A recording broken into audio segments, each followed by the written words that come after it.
भारताच्या नकाशामध्ये पश्चिमेला असून ते मध्यवर्ती ठिकाणात आहे. कारण भारताची उत्तर दक्षिण लांबी आहे 3214. भारताची पूर्व पश्चिम लांबी आहे 2933 किलोमीटर. याचं मध्यवर्ती ठिकाण आहे नागपूर. म्हणून नागपूरला भारताचा 0 मैल म्हणतात. काय म्हणतात? 0 मैल म्हणतात. Yes no? मग महाराष्ट्राला पण मध्यवर्ती ठिकाणातलं राज्य म्हणतो. खाली वाचलं विस्तार. महाराष्ट्राचा पूर्व पश्चिम विस्तार निमुळता असून पूर्व पश्चिम विस्तार काय निमुळता म्हणल्यापेक्षा पलीकडे गेलेला आहे. पलीकडे पश्चिम पूर्वेकडे आणि उत्तर दक्षिण जो विस्तार आहे तो अरुंद आहे. त्यानंतर वाचलं क्षेत्रफळ. असं वाचण्यात महाराष्ट्र भूगोल संपला. पण जेव्हा तुम्ही पहिली वळ वाचली होती 1 नोव्हेंबर 1956च्या भाषा प्रांत आयोगानुसार 1 मे 1960ला महाराष्ट्र नावाचं राज्य निर्माण झालं आणि महाराष्ट्र निर्माण होणारं भारतातलं 14वं राज्य होतं. तेव्हा तुमच्या डोक्यात प्रश्न पडायला पाहिजे होता पहिलं कोणतं, आणि प्रश्न पडणं त्याचं उत्तर शोधणं याला म्हणायचं अभ्यास. याला काय म्हणायचं? अभ्यास. मग दुसरं राज्य कोणतं? सध्या राज्य किती? मग जम्मू काश्मीरचे कलम 370 काय? कलम 35A काय? 5 ऑगस्ट 2019 काय मॅटर आहे? तिथं केंद्रशासित प्रदेश कसा निर्माण झाला? मग केंद्रशासित प्रदेश 8 कसे? घटक राज्य 28 कसे? 3 जून 2014चं तेलंगणा कसं आहे ना? 2000 मध्ये 15 नोव्हेंबरच्या तारखेला झारखंड कसं? काय होईल? शोधावं लागेल का नाही? आणि मग हे होत नसेल तर आपला कार्यक्रम बिघडतो. पुन्हा एकदा जोरदार टाळ्या होत्या विचारमंचासाठी. फक्त विनंती एकच करायला पोरो, अभ्यास करताना तुमच्यातला आळस असा बाजूला झटकला पाहिजे. आळस. काही जण पहा ग्राउंडला जात असताना काही जण डायलॉग घालतात. उद्या येतो, परवा येतो, तेरवा येतो. कोणाच्या भाषणानं तुमच्या जीवनात परिवर्तन होणार नाही. आपण अंडा आमलेटच्या गाड्यावर गेलो ना, काही खात असतं ना कोणी अंडा कोंबडीचं बरं नॉनव्हेज खाते. कोणाचा दिमाग खाती कडे? अरे ह्याच्या अंडा आमलेटच्या गाड्यावर गेलो ना पण बाळांनो, अंडा जेव्हा बाहेरून फुटतंय का आमलेट होते, अंडा आतून फुटतंय का तेव्हा नव्या जीवाला जीव देते. काँग्रेसनं इथे किती बोलवचन दिले तर कुठल्याही कार्यक्रमात आतून फुटा. महाराष्ट्रातल्या कुठल्याच मायकालाच्या मोटिवेशनची गरज नाही. आतून फुटणं काळाची गरज आहे. आणि ते आतून फुटण्यासाठी आता बापाकडे निहाळून पाहावं लागते. टीव्हीवर बापाचा फोटो लागतो. त्याला माईच्या साडीकडे पाहावं लागते, माईच्या पायाच्या झोडव्याकडे पाहावं लागतंय, घराच्या पत्राकडे पाहावं लागतंय. आपल्याकडे काय नाही त्याचा शोध घ्यावा लागतो. जगात कोणताच मायकाला तुमचा रिझल्ट रोखू शकत नाही. म्हणून विनंती एकच करायलो. शेवटचं उदाहरण आहे आळशी लोकांचं. 3 मित्र असतात. किती जोरात? किती? भारत माता की, भारत माता की.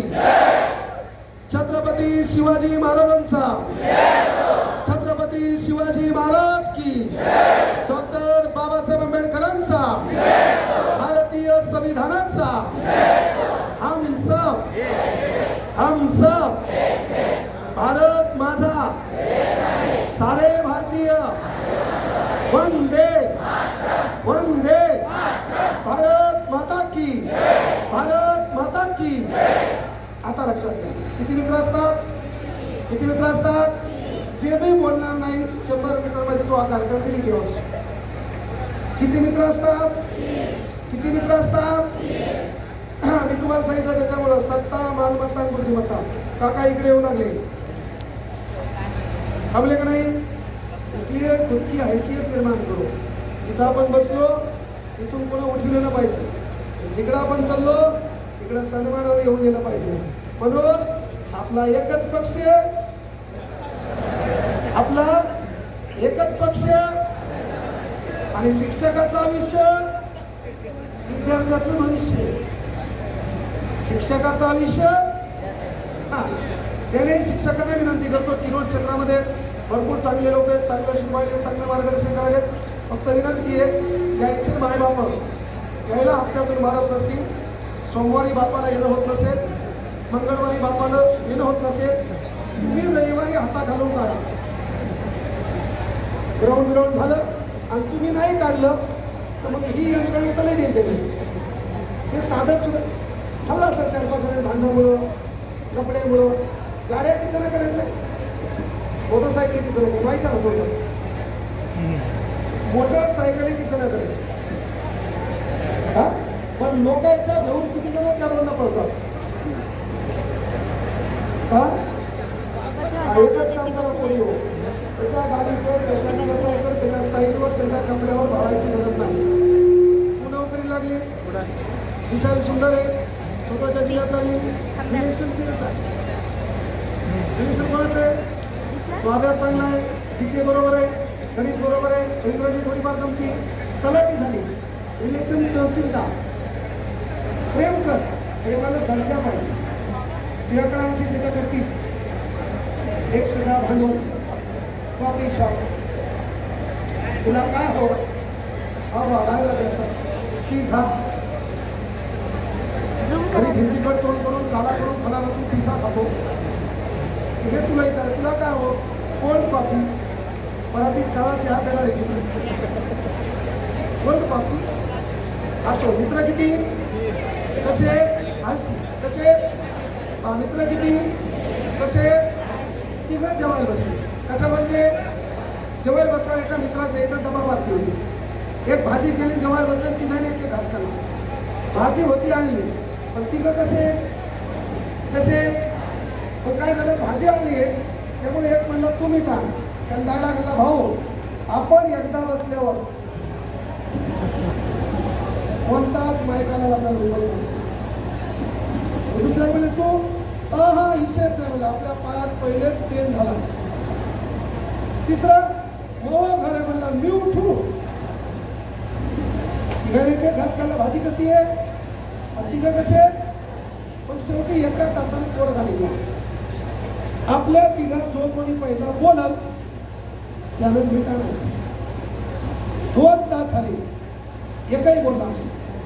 काम काय होतं काम काय होतं पण तिघं कसे संध्याकाळचे 6 वाजले एकही बोलला नाही. काम काय होतं पण तिघं कसे एकमेकाला डोळ्यात खोडे बोलला की काम काय. आता मला सांग मीठ काय तर 5 किलोमीटर आणायचं ना. किचन आणि हॉलमध्ये अंतर किती असतं पण तिघं कसे संध्याकाळचे 12 वाजले ताटाच्या बाजून झोपले. ताटाच्या बाजून झोपले पण एकही बोलला नाही. काम काय पण तिघं दलिंदर कसे दुसरा दिवस सुधारला. ताटाच्या बाजून उठून बसले तिघं एकमेकाकडे पाहून उकड्या उकड्या हसायले पण एकही बोलला नाही. काम काय होतं तिघं कसे दुसरा दिवस संध्याकाळचे 6 वाजले एकमेकाकडे खुणवायले एकही बोलला नाही. रात्रीचे 12 वाजले ताटाच्या बाजूला झोपले सकाळी उठलेच नाही. 2 दिवस न जेवल्यामुळं बेशुद्ध पडले. काम काय होतं पण तिघं कसे शेवटी गल्लीच्या बाजून जाणाऱ्या लोकांनी घरात पाहिलं तिघं झोपलेले दिसले. गल्लीतल्या लोकांनी केस काढला. बहुतेक यायच्या अन्नामध्ये विष बाधा झालाय आणि हे मेले. यायचा कार्यक्रम सुरू झाला. तिरडी बिरडी सजवली. ह्या नातेवाईक रडायला लागले. लयच चांगला होता. यायला जाग आला तिघायला जाग आला पण भाऊ एक बी बोलला नाही. काम काय होतं शेवटी तिरडीवर बांधलं. ह्या नातेवाईक रडायले माय रडायली बाप रडायले भाऊ रडायला तरी भाऊ एकही बोलला नाही. काम काय होतं शेवटी खांदेकरी आले. यायला उचललं मसन वाट्याकडे न्यायले. पबाट लोक रडायले कोणी लाह्या टाकायले कोणी चिलर फेकायले पण भाऊ एकही बोलला नाही. काम काय होतं पण तिघं कसे शेवटी एसी बशी गेले खांदे बदलले तरी भाऊ एकही बोलला नाही. काम काय होतं शेवटी मसन वाट्यात नेलं सरणावर ठेवलं आवलून बांधलं. पंबाट लोक रडू लागले तरी भाऊ एकही बोलला नाही. काम काय होतं तिघं कसे शेवटी पाणी पाजलं, सरणावर रॉकेल टाकलं, 1 नंबर 2 नंबर 3 नंबर. पहिल्याच्या याच्यावर रॉकेल टाकलं, त्याला वास आला रॉकेलचा, पण भाऊ बोलला नाही. काम काय होतं? पण तिघं दलिंदर कसे?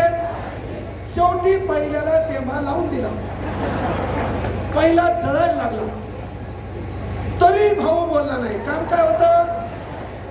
पण तिघं कसे? शेवटी चटके बसायला लागले, तरी भाऊ बोलला नाही. काम काय होतं? पण तिघं कसे? पण शेवटी चटक्याचं प्रमाण वाढलं आणि चटके बसल्यामुळे त्यांनी धनकन नाटक बाजूला केले. मला चालू नका म्हणला, मी जिवंत आहे. लगेच बाजूचे दोघं उठले, चल मिटा.